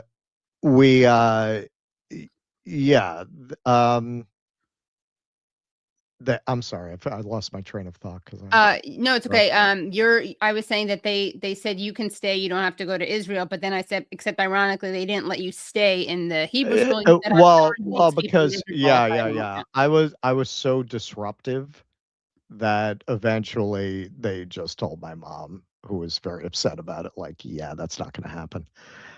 They, at her insistence, I got bar mitzvahed, but I had no idea what I was saying. Right. Like, they gave me a tape, I memorized the tape, and I did the bar mitzvah. But yeah, I think that's partly that my friends were all Catholic.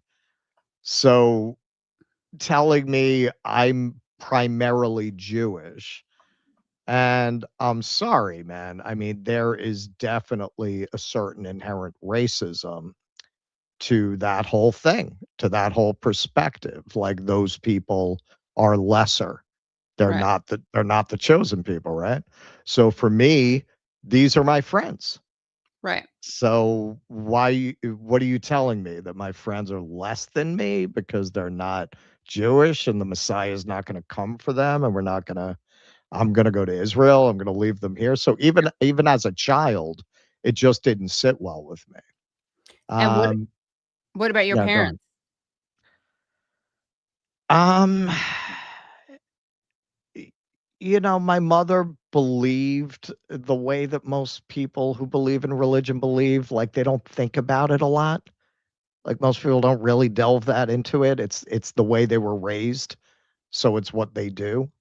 You know, she wasn't fanatical. She would go to the temple on the high holy days. I know your parents weren't religious, so you didn't grow up with any of that. My grandparents did, like my grandmother separated the plates. She did do that, but they Oh, weren't.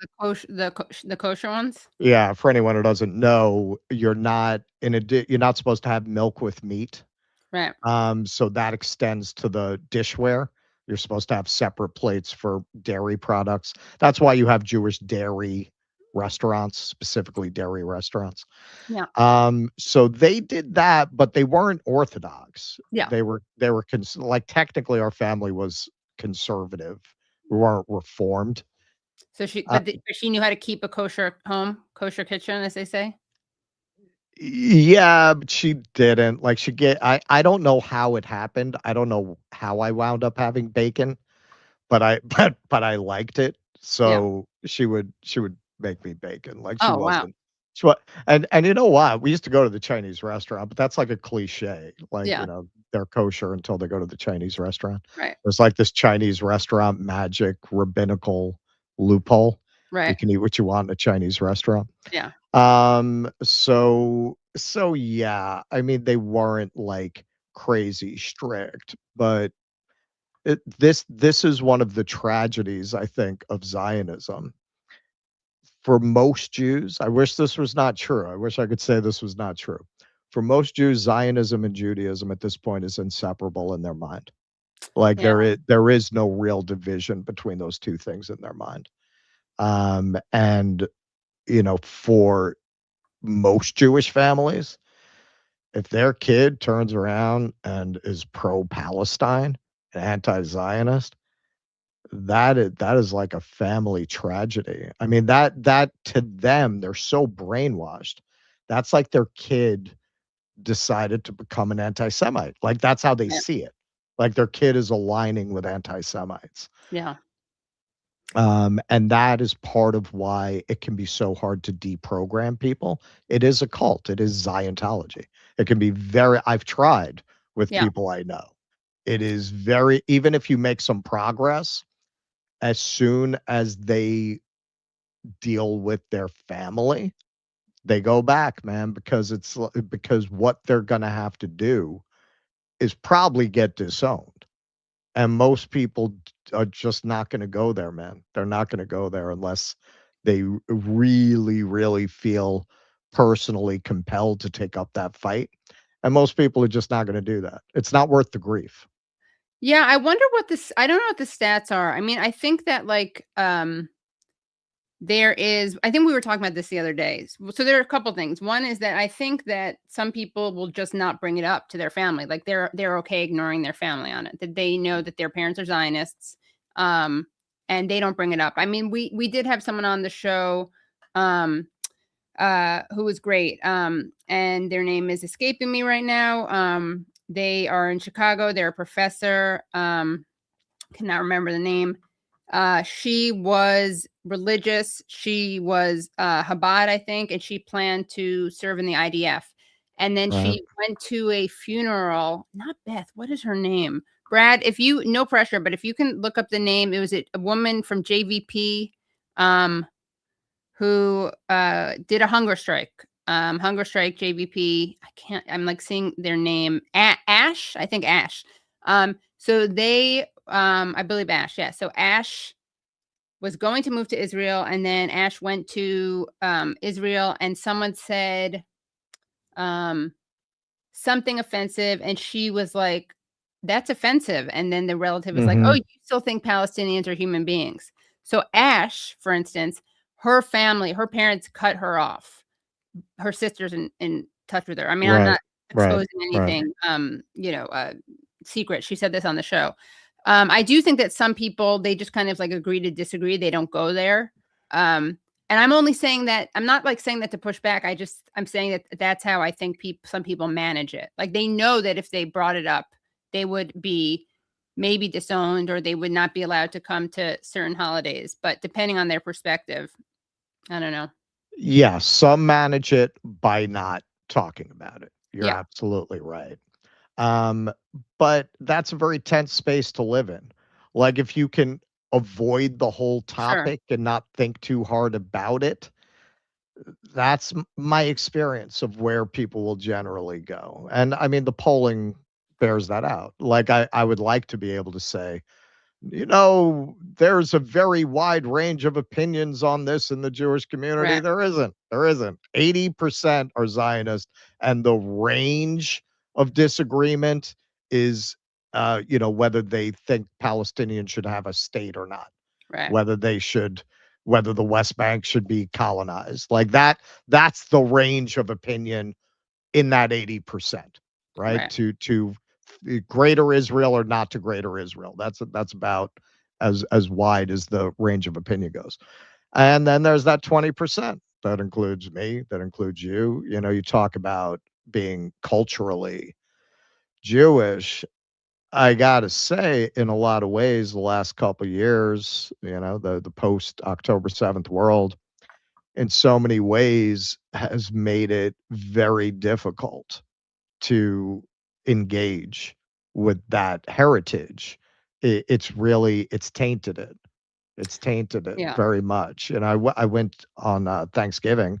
I went to the 2nd Avenue Deli, and I was hesitant because I was afraid there'd be like flags, Stars of David. Wisely, they did not do any of that. But I was walking by. You shared my tweet the other day. I walked by Temple Shireth Israel, which is descended from the oldest Jewish congregation, not only in New York, it goes back to New Amsterdam, but in America. They go back to 1654. If you had told most of the generations of Jews that were part of that congregation, to be a Jew, you got to support this crackpot scheme to recolonize Palestine, they would have told you were nuts. For centuries, they would have told you were being blasphemous because you weren't supposed to go back over the wall until the Messiah comes to bring the people back. Today, over the entrance, there is an Israeli flag and an American flag. So you're forcing people to tacitly endorse this settler colonial project to take part in that religion. And this, of course, is what the Zionists want, because it makes it very, very difficult to separate the state of Israel from the Jewish religion. So it forces people into a position where if they want the one, they can't leave the other. Yeah. Well, I hear what you're saying, and I think that I understand your discomfort with like a mainstream or kind of like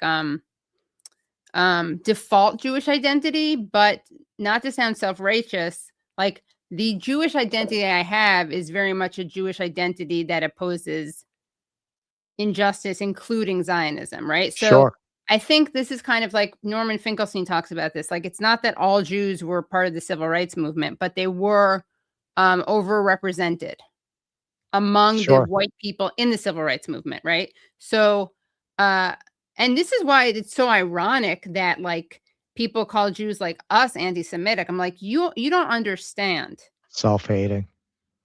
Like the irony is that like we're the only hope for Jews. I don't mean this in a self-congratulating way, but like if anti-Semitism is on the rise, and they just say it just is because Jews are victims and hated. No, like if as Israel commits a live streamed genocide, the more Jews speak out, like the safer we are. I mean, the harder it is for anti-Semites to say that we all support Israel, the safer Jews are. Yes. That's I not why think I do it primarily, but that is a byproduct, I would say. Yeah. it's definitely a thought that I have, and yeah, it's not why I do it. Right. Same. It's But not why I do it either. yes, I think maybe partly because I grew up blue collar. I grew up around that. I'm aware of what they are courting with a lot of this. Like, yeah, man, there's real anti-Semitism out there, and you're gonna bring out the real thing with this behavior. You're Right. taking something that was a marginalized kind of an opinion. It's out there. It's out there. I grew up in a place where people were very comfortable with phrases like, "Yeah, the guy tried to fucking Jew me down," Right. and, Sure. you know, like, yeah, that's there. Now you have made that from something that was kind of just, you know, background noise in a pluralistic society.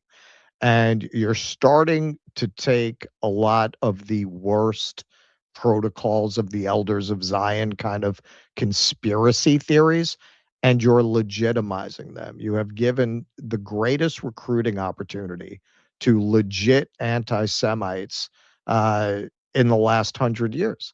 And they're fully seizing on it. They're fully seizing on it. I've seen it over the last 2 years. Right after October 7th, me and Keaton were both saying this was going to happen. It was very obvious. Right. And you've seen real anti-Semitism becoming more and more mainstream. You're seeing more and more people being able to say without any kind of rebuke, yeah, well, so maybe the Austrian painter had a point, huh? You see Yeah. what they do? You see what they do? How do you have Larry Ellison, Bari Weiss taking over these media companies at the same time that you've got Jonathan Greenblatt literally crowing on the floor of the New York Stock Exchange about how Jewish investors are seizing power? Like, you couldn't do more to play to all the greatest Right. hits of anti-Semitic tropes than these people are doing. You're literally buying up the media in broad daylight. The largest single private donor to the IDF, literally right after buying up Paramount, is making a hostile bid to take over Warner Brothers. Like, what more could you do to give oxygen to people who are saying, see, Right. see, protocols of elders of Zion, that was real. Yeah, or if you don't even right, so they're like the old anti-Semitic tropes, and then there's just the like, oh, I don't know a lot about Jews in general, and now all I see is that these people who are saying that they are the Jewish state are killing all these people. And where's the outrage? There is, thank God, that there's Jewish Voice for Peace, and if not now, but like you're saying, they're not, the majority. They are not. And when you look at what they are inspiring, I don't think a lot of the useful idiots who are going along with the Sid Rosenbergs and the other freaks like that who play up the Islamophobia and just the absolutely, deranged Zionism. They're not wrong that there's anti-Semitism out there. And eventually, what's gonna happen, sadly, I think, is there's gonna hit a tipping point. When you get someone who's not bought by Israel, like Donald Trump is, like this is an irony of it. Because Trump has some modicum of control over his base, a loosening control, Yeah. but some control over his base. His fanatical Zionism is paid for Zionism, not ideological, Sure. but works out the same. It's keeping a lid on that. Sooner or later, the lid's going to come off because supporting Israel is becoming such a political liability that eventually you're going to hit a tipping point where no politician wants to be identified with Israel anymore. Right. And when that hits, it's going to remove the restraint on courting open anti-Semitism as a political tactic. When you get a figure with the control that Trump has, who's actually willing to go there, who's not owned by Israel, so it keeps who a doesn't check have on that. like a Jewish son-in-law. I mean, it probably does something, right? That his Jewish Sure. grandkids. Yeah. Sure. When you get that, you've laid the groundwork for everything they're warning against, which, as many have observed, and I think there's a lot of truth to this, it's exactly what the Israelis want, because how else do they justify their existence? They want Jews to be terrified, so they think they have to go live in Israel. Right. Yes, exactly. Like Israel depends on anti-Semitism. Right. And, when you look at the people they put out there to represent them, like Rabbi Shmuley Oh my and God. Lizzie Savetsky, you can't imagine that anybody with 2 eyes and half a functioning brain is putting those people out there to allay Right. anti-Semitism. Yes. Yes. I mean, also, I don't think that this is a surprise to you, but some people in the comments are saying, Nick Fuente, pro Nick Fuente stuff. And I just have to explain, like, he's not good. Like, Are I you mean, getting that, Katie? yeah, I mean, I just don't, You I don't want to make say. sure, like, one of the things that's so unfortunate is that people are so used to the term anti-Semitism being weaponized that people actually will fall. Some are just liars, right? But people will fall victim to the idea that, oh no, that person isn't an anti-Semite. That's just what they say. He's actually an anti-Zionist. I mean, I've had people, and some of them are obviously bad faith, but I've had people say that about David Duke. Like, I tweeted something out. What's that guy's name? There's 2 guys, Jake Shields, and then I can't remember one, but Jake Shields had on David Duke, and I was like, oh, silly me for thinking Jake Shields was anti-Semitic. And people are like, did you watch the video? Your ethno-narcissism is blinding you. He's not even he's not an anti-Semite, David Duke. Oh yeah, Yes. the Aryan guy is terrible. Well, Ryan Dawson. Yeah. Yeah. I mean, it's funny talking to you about this, because I'm sure you run into a lot of what we run into. If you are a Jewish anti-Zionist, there's a certain kind of legit anti-Semite that is gonna like your content because they feel like even they're saying it. Right. See, the Jews are so bad, even the Jews are saying it, right? Right. And they'll take your content or your show or your commentary that way. And then as soon as you call out actual anti-Semitism, they go ballistic and start screaming about how, oh, see, in the end, the Jews go back to that no matter what. In the end, a Jew is a Jew. Yeah, man. It's the way that we have dealt with that over the years is, and this hasn't happened in a while. I think our brand is kind of out there enough now that we're not attracting a lot of that anymore. But when we were, every now and then we would do a segment that we knew would drive those people ballistic for that reason, so that they would unsubscribe and stop coming to our channel.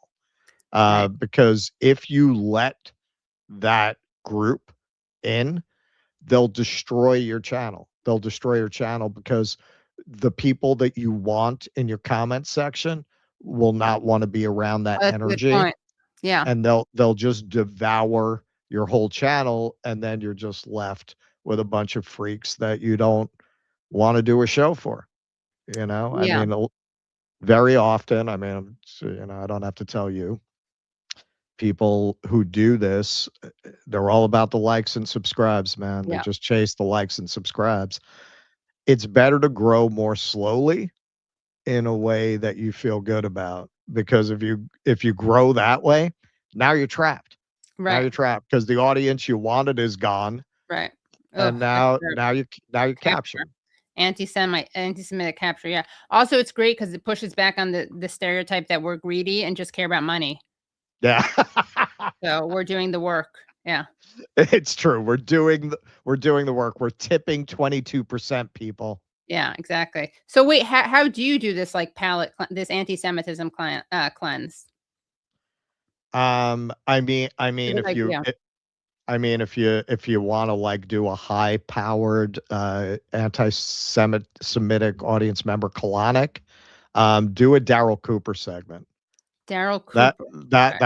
That's our go-to when we want to blast all that out of the channel. Right. But like I said, we haven't really had to do that in a long time. Yeah. But we did like 6 of those. Oh, that's a good idea. Because the first one we did, we were actually surprised. Like it was eye-opening. We didn't realize how much of that we had attracted. Yeah. So then, you know, we got ratioed, and there was, you know, and the tone was very like, we hope you realize now, like, you better give us what we want and you better not go there again. So the next show we did another one. And then the show after that, we did another one. And that pretty much changed the trajectory. If we had not done that, I mean, I'm glad we did. I wasn't even going to do that segment. Somebody brought it up to me. I didn't even know who this person was. Right. Because they were challenging me. They were telling me like, I bet you won't do this segment. Right. Yeah, I mean, he's a crackpot fed with a podcast. Who you know, is constantly saying things that are completely batshit, factually incorrect, and won't debate any historians.